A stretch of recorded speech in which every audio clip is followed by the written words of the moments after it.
Hari ini saya mau bawakan satu judul tema khotbah saya, yaitu pentingnya pengajaran. The importance of preaching. Bagaimana pentingnya pengajaran, saudara? Nehemia 5 ayat 30-31. Kedahsyatan dan kengerian, apa dikatakan? Terjadi di negeri. Terus apa? Para nabi apa? Bernubuat palsu, dan para imam dengan sewenang-wenang mengajar. Terus apa dikatakan? Dan umatku menyukai yang demikian. Saudara mendengarkan dua kata ini, kira-kira apa yang ada di benak? Belum melihat ayat tadi, saudara. Saya catat di sini ada kedahsyatan, ya, saudara. Yang kedua ada kengerian. Pasti saudaraku yang kasih, yang langsung di pikiran kita apa, saudara? Ya, pasti kita pikirkan, saudara, ada bencana hari-hari ini. Terus apa satu lagi, Pak Riz? Ada COVID. Betul nggak? Ternyata bukan ini, Pak, kengeriannya. Tuhan kita berpikir, saudara, mereka diluaskan untuk masuk ke pembuangan di Babel. Dipikir Tuhan mereka bertobat, betul nggak? Malah mereka nggak bertobat, saudaraku yang kasih. Ada pengajaran-pengajaran yang tidak sesuai, ada kelakuan-kelakuan, ada karakter yang bukan makin baik, saudara. Mereka di pembuangan, betul nggak? Makin saudara ada kedahsyatan, makin ada kengerian di sana, saudara. Lihat, sama dengan yang kita alami hari-hari ini. Kita pikir, saudara, kalau berbicara tentang kedahsyatan, kalau berbicara tentang kengerian, selalu kita pikir adalah bencana. Halo, betul nggak? Ternyata Bapak Ibu yang kasih, bukan itu, saudaraku yang kasih. Ternyata bukan bencana. Tapi yang dikatakan tadi, ayat tadi apa? Yang pertama ada nubuat palsu. Yang kedua ada apa? Imam-imam mengajar sewenang-wenang. Siapa yang ingat, saudaraku yang kekasih, Efesus 4 ayat 11?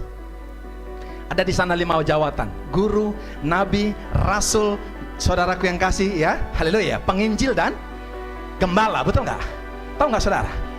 Jujur, saudara, hari-hari ini, saudara, kalau ada seminar-seminar, mana yang saudara sukain? Seminar penggembalaan atau seminar akhir zaman? Suara kerasulan apa suara kenabian? Alkitab berkata, loh, saudaraku yang kasih, Alkitab berkata, nubuatan, saudaraku yang kasih, akan habis, betul nggak? Nubuatan akan habis, saudara. Tapi lihat, saya mau berkata kepada saudara, hello, banyak sekarang nabi-nabi palsu. Ada, saudara, pengajaran tentang grace yang hyper. Saya mau berkata, saudara, grace-nya Tuhan, karisnya, radzonnya nggak bisa dihitung dengan saudara hyper, dengan giant, dengan segimanapun besarnya. Karena kasih Kristus, grace, radzon, dan karis, kalau masih bisa dihitung, itu namanya bukan kasih karunia, betul nggak?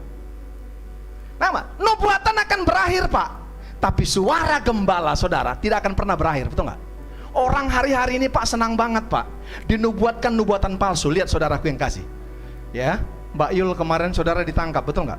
Beda tipis ramalan dengan nubuatan palsu, betul nggak? Iya kan, saudara? Suka banget orang, saudaraku yang kasih, dengar nubuatan palsu, mengajar sewenang-wenang, comot ayat 1, saudaraku yang kasih, 3 kunci untuk diberkati. Makanya, saudara, di gereja kita hari ini, supaya saudara sehat, saudara dikawal dengan pengajaran-pengajaran yang sehat. Kenapa, saudara? Kenapa, saudara? Kami nggak mau, saudaraku yang kasih, menerima nubuatan palsu dan pengajaran yang sewenang-wenang. Alkitab berkata apa? Apakah suara rasul, suara nabi yang bawa ke padang rumput yang hijau dan air yang tenang? Siapa yang bawa, saudara? Siapa yang bawa? Bilang sama samping kiri kanannya.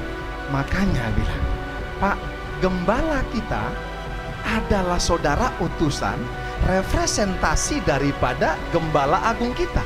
Gembala di sini, saudaraku yang kasih, kami ini adalah representasi daripada gembala tempat ini, betul nggak? Makanya, saudara, pengajaran dari gembala agung kita diturunkan kepada gembala kita tempat ini. Maka kami mengajar itu, saudaraku yang kasih, kepada saudara. Kami ini, kalau dikatakan orang Batak, sami, saudaraku yang kasih, bagajang mucung nih gembala. Saudara, saya mau berkata, kalau nabi bernubuat palsu, imam-imam mengajar sewenang-wenang, ini bukan urusan saya, Pak. Tapi yang paling mengerikan saya, hello, ada customernya, Pak, untuk pengajaran palsu, untuk nubuatan palsu ini. Alkitab tadi berkata apa? Dan umatku, dikatakan apa?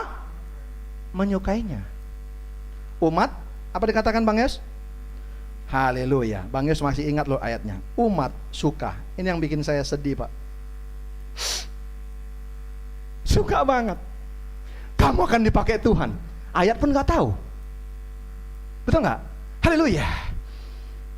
Nggak kerja kamu akan diberkati Tuhan. 3 kunci untuk diberkati Tuhan. Nah, Pak, makanya saudara-saudara dimuridkan. Kenapa? Ketika saudara dimuridkan, A sampai Z-nya ada spiritual journey saudara. Haleluya. Saudara mulai terima Yesus, mulai penuh Roh Kudus, ada tercatat semua di dalam yang namanya pemuridan di gereja ini. Satu ketika buku itu kamu kasih kepada anak kamu akan berkata, ini buku pertobatan papa ya. Saudara nggak akan susah mempertobatkan anakmu yang nakal. Maaf ya saudara, saya harus bersaksi kepada saudara.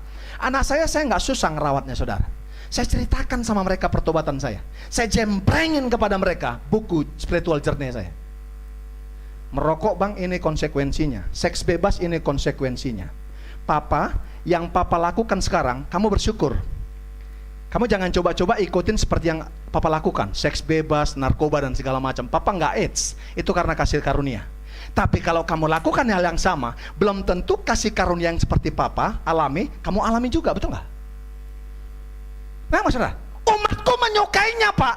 Haleluya. Ternyata saudaraku yang kasih, yes, saya prihatin dengan kita yang bencana alam. Saya prihatin dengan yang namanya COVID-19.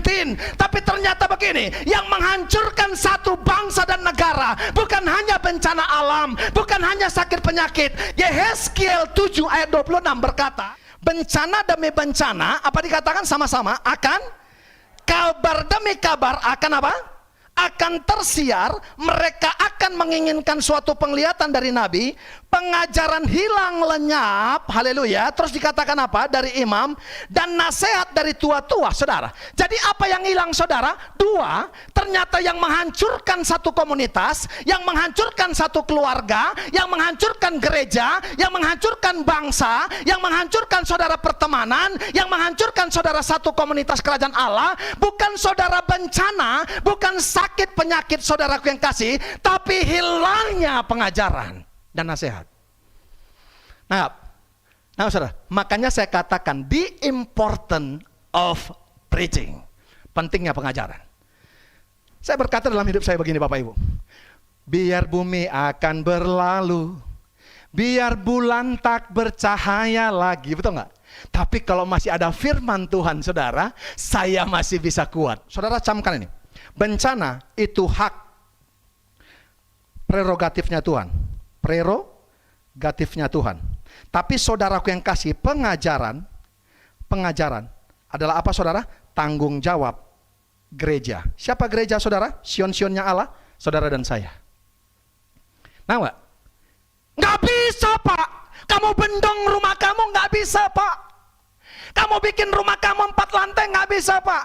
Saudara mungkin banjir nggak akan ada lagi karena kita berdoa semua jangan datang banjir. Tapi masih ada gempa Pak. Makanya saya katakan gempa bumi, banjir, bencana alam itu insidental saudara. Tapi pengajaran harus continue. Selama yang continue kita lakukan, maka kita tetap akan kuat. Bencana boleh datang saudara, gunung saudara boleh pindah, laut bergelora, boleh ada banjir saudara, boleh ada gempa bumi. Selama pengajaran ada dalam kehidupan saudara, maka kita akan kuat. Berikan tepuk tangan yang paling meriah kepada Tuhan.